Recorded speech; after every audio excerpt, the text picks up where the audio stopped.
is Encore. The stories behind the songs. Thank you. Here's iHeartRadio's Miles Galloway.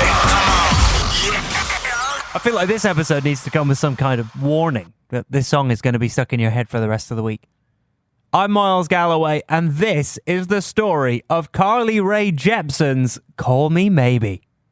Now, what would you say is the catchiest song of all time? You know that one earworm that you hear once and then for the rest of the day it plays over and over in your head? Well, according to researchers at St Andrews University in Scotland, a song needs to have 5 things to make it an earworm: surprise, predictability, rhythmic repetition, melodic potency, and most importantly, the listener must be receptive to the creation on a basic level. In their study, they determined the catchiest song of all time is Queen's We Will Rock You, which alone can be identified by its rhythm. I'm sure you've attended some sporting event and stomped or clapped that song without even singing a note. It's catchy, there's no denying it, and these people are actual scientists, sure. But have they ever heard a song by the name of Call Me Maybe by Carly Rae Jepsen? Because that wins my vote. And I'm not alone. Justin Bieber agrees with me. He once tweeted, "Call Me Maybe by Carly Rae Jepsen is possibly the catchiest song I've ever heard, LOL. How can anyone argue with the Biebs?" Now, I know debating science is a foolish thing to do, but I think this time science got it wrong. Because I'm telling you, there's no song catchier than Call Me Maybe. The artist behind the song, Carly Rae Jepsen, was born on November 21st, 1985 in Mission, British Columbia, about an hour east of Vancouver. She was the middle child of 3 to teachers Alexandra and Larry Jepsen, who divorced when Carly was young. Both parents remarried, however, and Carly and her siblings, older brother Colin and young sister Katie, were raised in 2 households by 4 teachers. From an early age, Carly took to music, learning the songs of James Taylor, Leonard Cohen, Joni Mitchell, and Cat Stevens. She would tell Much Music's Jessie Giddings, "But my father used to play guitar for me before bed, and that's kind of how I really got into the idea of songwriting, because I would listen to the lyrics and kind of just sit there and think that was the coolest feeling, to be transported just through a song." But it was hearing the voice of Sinead O'Connor singing Nothing Compares to You that inspired Carly to dream of becoming a pop star. She would tell BuzzFeed, "That was the first time I'd come close to wanting to be a pop vocalist. I remember listening to those melodies and learning all of the different inflections in her voice on all of her songs after that." Performing in front of her family became a regular way to prepare for her future in entertainment. Her mum would tell the Vancouver Sun she would take a song and interpret it into her own unique way. She'd come out and we'd have to sit on the couch and be ready. She'd have the costumes and do a whole repertoire of song and dance and movement and action. And then one day, Carly's father told her to go share her talent with the world. She made her public debut performing at a talent show in Hatzick Lake at the age of 7, singing Eternal Flame by the Bangles and the title track to Beauty and the Beast. Carly took home the $400 prize. That moment set her on a course of singing whenever she could. She joined show choirs and took lessons in piano and vocal jazz. At the age of 9, she began writing songs, the first of which was a protest song she called They're Cutting Down the Big Trees. Around the same time, she attended a Melissa Etheridge concert that convinced her she was destined to become a professional musician. In an interview with Elle, Carly recalled just how important that moment was for her. She wore a leather jacket and just ripped from one side of the stage to the other. I remember being so angry that the crowd was singing so loudly that I couldn't hear her sing. I wanted everyone to quiet down, but I also just remember thinking, wow, what must that feel like with everyone singing all the words to your song so loudly you can't hear yourself anymore? I was just thrilled by the whole thing. Carly attended high school at Heritage Park Secondary School, where she was able to pursue her love for musical theatre. She would tell the Toronto Star, "I grew up in Mission, BC, and if you were a kid there, musical theatre was the only real outlet you had. I remember the stuff my parents played on the stereo, like My Fair Lady, and I'd sing along and want to be just like that. My parents knew my number one dream was to be on the musical theatre stage, and they supported me every way they could." It was through musical theatre that Carly saw her chance to command a stage. She scored lead roles as Dorothy in The Wiz, Sandy in Grease, and Annie in Annie, which was all part of her plan to excel at her studies. In an interview with Loud and Quiet, she recalled, "I had 4 parents who were all teachers or principals of school, so I was trying really hard to be good at school. I wanted to be the star of the musicals and get straight A's. I was an annoying perfectionist goody-goody, and I did get to be the star in the musicals. That was my thing. Any opportunity to perform I was attracted to. My parents indulged me in all of it. Although Carly was killing it in musical theatre, she really wanted to be a proper singer-songwriter like the artists she admired. So at the age of 16, she began writing songs and focusing on what it would take to make a career out of it. Carly applied to the Canadian College of Performing Arts in Victoria, BC, where she could work on all of the necessary skills. The intense academy was styled after the one featured in Fame, the popular film and TV series, and it gave Carly the first taste of independence living away from home. She would tell the Times columnist, "It was made for me, it felt like. When I read the application and went to the audition process and heard them talk about singing, acting and dancing, I went for it." At college, Carly learned how to tap dance, stage fight, act, and sing, even making trips to New York City to catch Broadway shows and rub elbows with former students now starring on stage. It was there that she also learned to write actual songs, which turned out to be what she was most interested in. Carly left the program after a year and moved to Vancouver in hopes of following her dream to become a musician and songwriter. But it took some convincing to sell the idea to her parents, who were pushing for her to go to a teacher's college. They wanted her to earn a degree so she could work as a substitute teacher while doing music on the side. Jepsen, however, didn't see that as a road she wanted to travel. Instead, she made a deal with them. She would take a few years off and try and make music work as a career, and if it didn't work out, she would give it up for a more practical line of work. So Jepsen gave it all she had to make it as a musician. She worked at coffee shops, a patisserie, restaurants and bars while performing at open mic nights and busking on the streets of Vancouver. She slept on a pull-out couch in her $400 a month apartment, living, in her words, on the edge of poverty. She had a band that would perform with her and play whatever shows they could get. Sometimes she'd have to pay them in baked goods like lasagna and banana bread.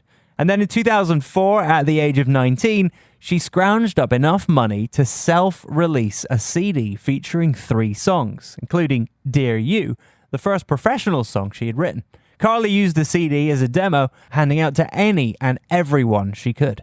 She was paying her dues as a struggling musician, but an opportunity was waiting for her just around the corner. At the insistence of her high school drama teacher, Carly auditioned for the 5th season of Canadian Idol, Canada's spin-off version of American Idol and the UK's Pop Idol. For her audition, Carly actually broke the rules and chose to sing her own original song called Sweet Talker. Here she is meeting the judges. I wanted to start with a song that I wrote, so I brought my guitar. I'm not in any way proclaiming that I am a guitar player, but I wanted to play this song. You're 21, huh? 21, yeah. Going on 14. Carly made a strong first impression on the judges, with one even offering her a record deal on the spot after just a minute of performing. Keep going with this one, or do you want to hear something? I'm going to tell Carly exactly what I think. Okay, go ahead. Yeah, I think you're an absolute, bona fide, total star. I hope everybody else votes you not through, and I'd like to sign you to a management and record deal and have you come to Toronto and work with me instead. You look good, you have personality, you have a young vibe about you, so I would say yes. Yeah, I'm an absolute yes. No question about it. Come get the ticket. Damn. Next stop. Don't take it! Next stop, Toronto. Thank you so much. Don't take the ticket. Come with me. Come to with the me. dark side. You got a gig, right? And I skipped sound check for this. Hey, of course you did. Years later, Carly recalled the audition experience in an interview with Guy Raz on the Great Creators podcast. Let's talk about Canadian Idol. This is 2007. What do you remember about that experience? I think I had been in the city for a hot minute now. And I don't want to say it like chewed me up and spit me out, but there was definitely this feeling of like, okay, where is this going? Like, what's the next plan here? Because I really did want to build the thing, but I wasn't sure what the next step was. But by the time I got to that audition, I remember thinking, I'm only going to be on TV this one time. I might as well make it count. So the rule was you weren't supposed to write or sing your own song, but I brought a guitar and I was like, I thought if I'm going to be there, I'm going to be there authentically. So it felt rebellious and it felt like I'll be in and I'll be out and it'll be done. So the reaction and their feedback of like allowing me through, I remember kind of feeling a little like, wow, that's not what I expected to happen. And I can remember calling my father or calling my family and being like, I'm still here. Isn't that weird? Singing the songs of Feist, Annie Lennox, Ray Charles, Queen, Melissa Etheridge, Dido, and Natalie Imbruglia, Carly made it all the way to the top 3, losing out to a singer named Brian Mello. But the experience was a launching pad for her. She continued to perform her music as well as old jazz standards in a group called Blue Morris 6. And her hometown was so supportive that Mayor James Atebe declared August 25th Carly Rae Jepsen Day in Mission.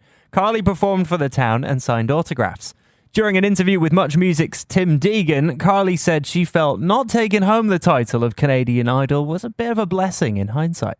You know, I don't really have any regrets with Idol. I thought it was like a really intense sort of summer campish thing. And it was crazy, but it was a crazy cool thing too. And no, it got me where I am, and I don't look back on that. I feel quite happy. Yeah, I think there's different sort of success for different people, and I think that me as an idol might not have been the best fit, and me as this gets a bit more time to experiment with that and really decide what it is I want to be. So it's been good for me, but I think that for each and every person, they get to decide that on their own, you know? Yeah. Sometimes wonder if it's sometimes better to not win?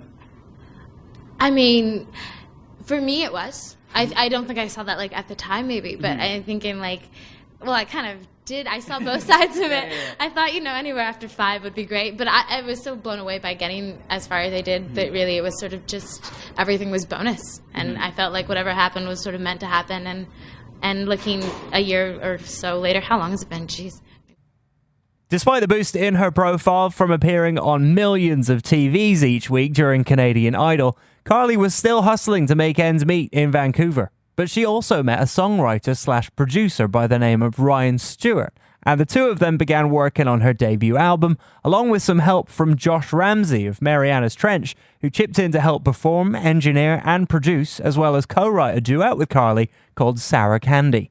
The album Tug of War was released independently on September 30th, 2008, and despite its modest returns, the album began to put Carly on the map, allowing her to tour across Canada, get radio airplay, and make some TV appearances. After releasing Tug of War, Carly found a manager in Jonathan Simkin, a Vancouver-based lawyer who had founded the record label 604 Records with Nickelback frontman Chad Kroeger in the early 2000s.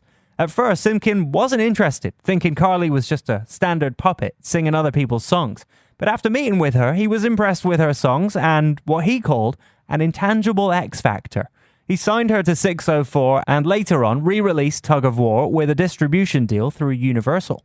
Tug of War would earn Carly his first ever Juno nominations for Breakthrough Artist of the Year and Songwriter of the Year. However, that didn't mean she could give up her day job. In fact, years later, Carly posted a memory on Instagram about a humbling moment when she was waitressing. She wrote, "I can remember waitressing one day not too long before things poked up and hearing one of the tables outside talk about my music. The table was seated with about 12 people who'd all returned from a camping trip in Canada and had sung along to the radio the whole time. I think it was an earlier song that only played in Canada called Tug of War that was on repeat a lot back then, and they were not exactly fans. A direct quote I overheard was something like, 'This girl Carly Rae Jepsen was on repeat over and over our whole trip, and we are so sick of it.' Some of them sang the song in a mocking voice, oblivious to the fact that I was serving them food. So I poured the wine, engaged shyly behind my big floppy bangs, and hoped and prayed to not be recognized as their waitress. But then something warm in my belly began to make me feel giddy, because this was the first time I had heard someone else know my name or my music. I skipped behind the bar and excitedly explained to my manager that these people outside know me. Okay, they don't know me per se, but they know my music. And they hate it, but they know it, and I'm kind of weirdly proud of that. That night before they left, I printed off their bill and signed my name confidently in bold letters on the back of the receipt. I said, "Thanks for letting me take care of you tonight. Also, I signed the back of your receipt since I hear you're all such big fans."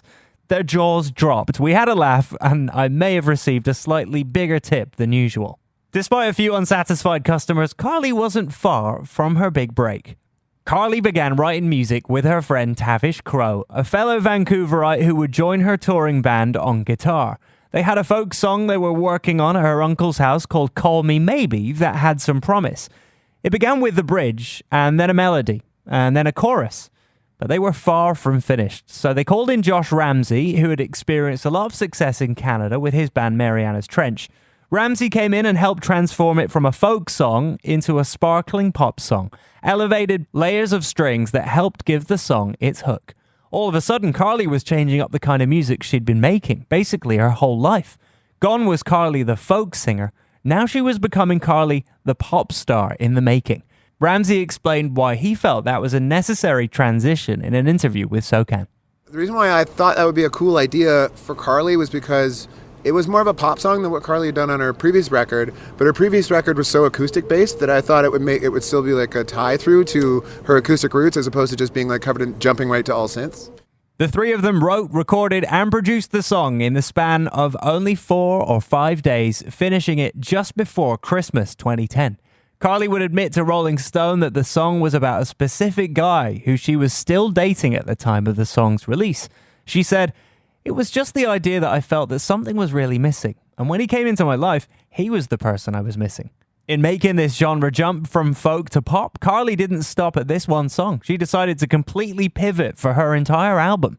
She told Much More Music's Matt Wells about the pop idols that helped her make such a big change. Yeah, there were multiple artists, and I still really love listening to folk music, and I love singing it. I still write a lot of folk songs, but I was listening to Robin and LaRue and Dragonette and some old school Madonna, and I just was like, I want to make this kind of music, and I thought it was fun to kind of incorporate a little bit of Joni Mitchell and kind of anger her up, dance her up a bit, and also with the songs that I was writing, it was happening, and at one point I kind of threw my arms up in the air and said, you know what, if this is what I want to do, I'm going to stop fighting it and just going to go for it. Carly was now ready to show off this new side of her. Call Me Maybe was released on September 20th, 2011, and despite receiving some radio airplay in Canada, the song was not exactly a hit. Then the video dropped a few months later, featuring Carly crushing on and dreaming about the hot guy mowing the lawn next door. Here is Carly talking about the making of the video. So Ben Knechtel, the director, has this mean thing where he likes to shoot these really summery videos when it's freezing cold outside. It was November. Canada's already cold, and then tack November onto that. I like the video for the fact that it doesn't take itself too seriously. I was a little bit nervous of trying to be sexy because that always fails miserably, so I like the idea of just making a total fool of myself. And it was really fun to make. I hurt myself a couple times falling off the car. I had a nice burgundy bruise for a good week afterwards, but hey, no harm, no foul. Oh, I guess there was some harm. The video really helped the song pick up some steam, but thanks to an endorsement from one of the biggest stars in the world, it was about to become the biggest song in the world. At precisely 3:09 p.m. on December 30th, 2011, Carly Rae Jepsen's life changed forever. It was at that time that Justin Bieber, a fellow Canadian and arguably the biggest pop star on earth at the time, tweeted this: "Call Me Maybe by Carly Rae Jepsen is possibly the catchiest song I've ever heard, LOL." Then just a few days later, Justin's just as famous girlfriend at the time, Selena Gomez, tweeted a link of a photo of Justin on Instagram with the caption, "This smile is because of Carly Rae Jepsen. We have not stopped listening to your song, girl." Carly explained the significance of the tweet to Much More Music's Matt Wells. Well, I think in Canada, the day before he tweeted about it, we were number 11 on iTunes, and the day that he tweeted about it was number 1. So it was a big change that happened there. But I was starting getting tweets from people in Germany, people in Australia, countries that I had never visited before. And now celebrities endorse favorite songs all the time, but these social posts by Justin Bieber and Selena Gomez were life-altering moments that seemed to send Call Me Maybe into orbit. At the very least, they were enough to convince Justin and his manager that Carly Rae Jepsen was an artist that needed to be heard. And they were the ones that wanted to make that happen. Carly had long been visiting Much Music to say hi, perform, and do interviews, but on February 15th, 2012, she was invited into the studio for a very big announcement. What did you feel after seeing both of these tweets go out? Shock, I think. I think I still haven't totally registered the fact that they're being so supportive and lovely, and ultimately I think I'm just really flattered. Yeah. It must be a huge to get acknowledged from a couple of big stars like that. And another or one of the big fans of yours wanted to send in a video to be a part of the special moments with you today and a part of the announcement. So let's take a look at this video right here. What's up, guys? This is Justin. I wanted to make a special announcement. I have teamed up with Scooter and Jimmy Iovine. When I was actually in Canada, I heard a song on the radio called Call Me Maybe, and I immediately fell in love with the song. I thought it was a smash.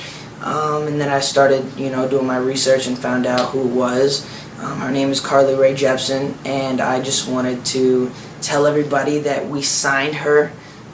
So everyone go check her out. A song called Call Me Maybe, and she's gonna blow up. So see you soon. Are you okay? That's huge. Okay. Obviously the secret is out. That was the big secret that you have been hiding from us. How do you feel? Like I'm afraid to talk. I feel. I love you too. I feel shocked and speechless and very grateful. It's a really cool adventure we're about to go on, and I couldn't be more excited. Yep, that was Justin Bieber announcing to the world that his manager, Scooter Braun, had signed Carly Rae Jepsen to his Schoolboy Records label, as well as become her new manager. Minutes later, Scooter called into Much Music to tell Carly and VJ Jesse Giddings why he was so eager to sign her. So what was it about Carly here that just made you say, we have to sign her? Well, it was Justin was there for his Christmas special. And he heard the song. He was home for Christmas break, and he called me and he goes, "There's this song. It's the best pop song out there. It's amazing, and you got to hear it. You got to go watch the video." And I went and watched, and I said, "You know what, Justin? You're absolutely right." And he said, "We got to get involved with her somehow. And you got to watch. She's the real deal. She can perform live. She can do it all." And the last time I worked with a Canadian, it worked out really, really well. I'm really confident with Canada representing that this is going to go really well for Carly, and I can't tell you how excited Justin is. Hey, no, let me. Hold on. Who's that? Scooter, let me speak for myself. It's Justin.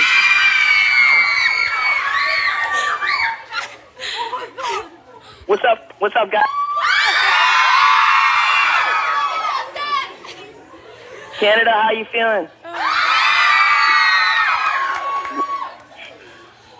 And Carly, what's going on? Hi, Justin. How are you? I'm very good. Oh my gosh, I've been wanting to say thank you for a while, so thank you. Of course. I'm excited for you to be able to come out to LA and be able to work on your album, and your EP came out in Canada, so everybody go get that. I'm going to chime in.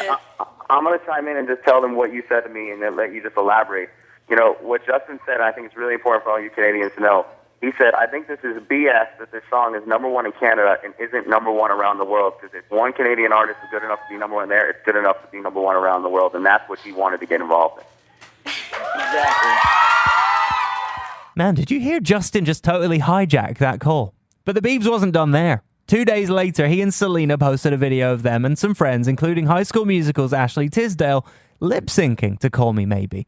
That clip took about 2 seconds to break the internet and go viral, inspiring thousands of copycat lip-sync videos. It was a thing. YouTube became flooded with the videos, from Katy Perry and friends at Coachella to the US Olympic swimming team to the cast of The Big Bang Theory, which did a flash mob to it in front of a live studio audience during the taping of an episode. The song became a pop cultural phenomenon in what felt like overnight. The funny thing about Call Me Maybe, though, is that it wasn't even supposed to be the first song released from Carly's second album, Kiss.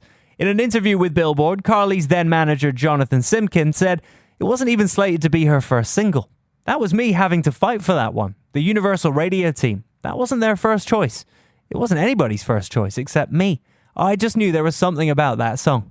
It's a good thing they did release it, because the other song the label was focusing on, Curiosity, barely registered on the charts when it was released a few months later. But it didn't really matter, because Call Me Maybe was everywhere from the entirety of 2012.